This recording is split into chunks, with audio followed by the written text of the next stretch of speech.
Hi guys, so today I am here to get my hair cut. I did not get to record anything beforehand, but I am going to try to record the process of me cutting my hair. Um, this cut is as a result of the damage and I just need to get it off. I decided that I'm just gonna cut it and just see where it goes from there. But yeah, I am about to go get my hair cut, so I'll see you guys when I get inside and start cutting my hair. Shine bright up all night.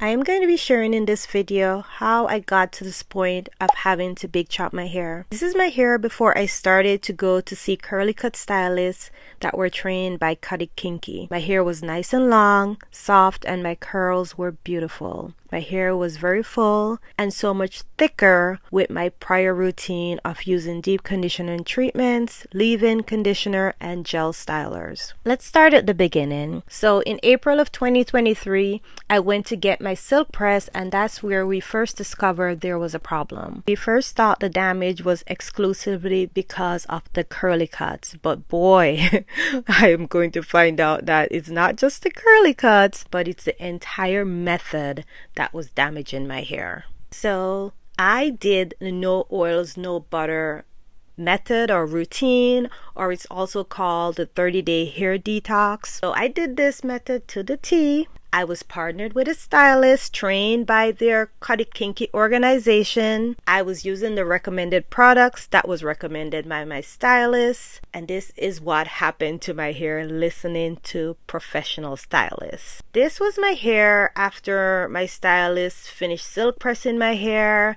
and trimming off the split ends that were at the end of my hair. My hair looked amazing after my stylist trimmed the split ends off the ends of my hair. This is my second cut. At this point, I still was unaware of how damaged my hair was. However, the change in cutting method did give me a fuller, better looking head of hair because it was removing the damaged ends. My hair was also not velcroing anymore from getting my straight cutting. I also, at this point, started to move away from wash and goes because I felt like they were hiding something. I felt like the gels were hiding something from me. This is my third haircut, and this is where I found out how damaged my hair really was. I was talking to Narada, and he mentioned it was a good idea to check my shed hair because it really can show what is going on in my own head of hair. And there it is. These are my shed hair, and it really shed light on how damaged my hair was. A week later, I went back for a second cut. But even with the second cut, my shed hair still shared that my hair was severely damaged. Not just the ends. Let's just say my hair had textbook splits all over in my head of hair. My hair was damaged to the roots, and there was nothing I could do to save my head of hair other than cutting my hair. My ends were so rough at this point that one of my girlfriends cut some more of my hair before I went in to get my big chop. Here we are. The final and the only resolution to the issue is to big chop the hair. My stylist could feel what I was referring to, the rough ends. So what do I think caused this extreme damage to my hair? I believe it was the entire method. The harsh shampoos, the no leave-in conditioners, the extremely hard holding gels, and then sitting underneath the dryer without any protection of a leave-in conditioner. I feel like all these things together played a major role in how damaged my hair became. What are some things that you can look out for if you are practicing this method? If you are doing this method and you're experiencing webbing, Velcro ends, this is your hair telling you there is a problem and that something is needed. The webbing is a cause of severe dryness. So if your hair is webbing, it could be a sign that your hair is already severely damaged. If you have been getting curly cuts exclusively, I would highly suggest that you get your hair assessed.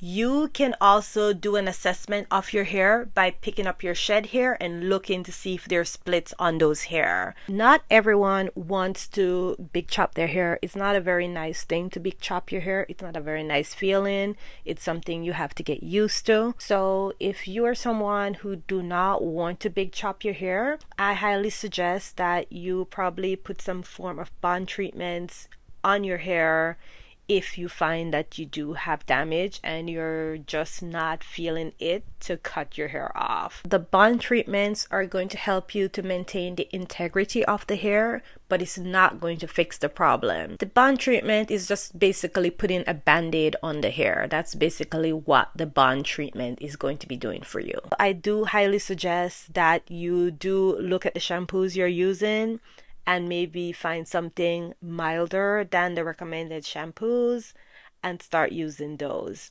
I also highly suggest that you start deep conditioning your hair. Even though people might say, oh, it's not necessary, for type 4 hair, it might be necessary that you do it at least once a month or as needed based on your assessment on your head of hair. So from the small research that I have done, I noticed that our hair, it just needs a little bit more than certain hair types, and that's okay. And we need to just make adjustment and take care of our own afro texture hair as it needs to be taken care of. And that means that our hair might need a little bit more oils and butters than other hair types do. I also highly suggest before you change your routine, please do your own research to see what our hair type require to have a healthy head of hair. After this haircut here, I did go back and cut my hair 3 more times to get rid of more damage that I was seeing. And honestly, with this damage, to be 100% positive the damage is gone is to shave your head of hair. I am still nervous that there is damage on the top part of my hair where I've left so much hair. So this is, I would say, day kind of 2, but mainly day 1 of me like dealing with my hair. I literally was hating it. Like, I do feel like I could go a little shorter on the top. Like if I went down a little shorter, I would be okay too. But it reminded me of big chop the first time and I hated it, but I'm learning to like it. Day 2 and I feel much better with my hair. I hate big chops. Like, I said to myself I wouldn't do it again, but I literally could not live with my hair feeling the way it felt originally from that damage from the BGC method. So I definitely had to just change some things up. But this is my hair. I did go back in and have my hair cut 3 other times just to be certain that I got all the damage off my hair. Shine bright up all night, we're never slowing down. Fall in love, drunk mistakes, we're bound to hit the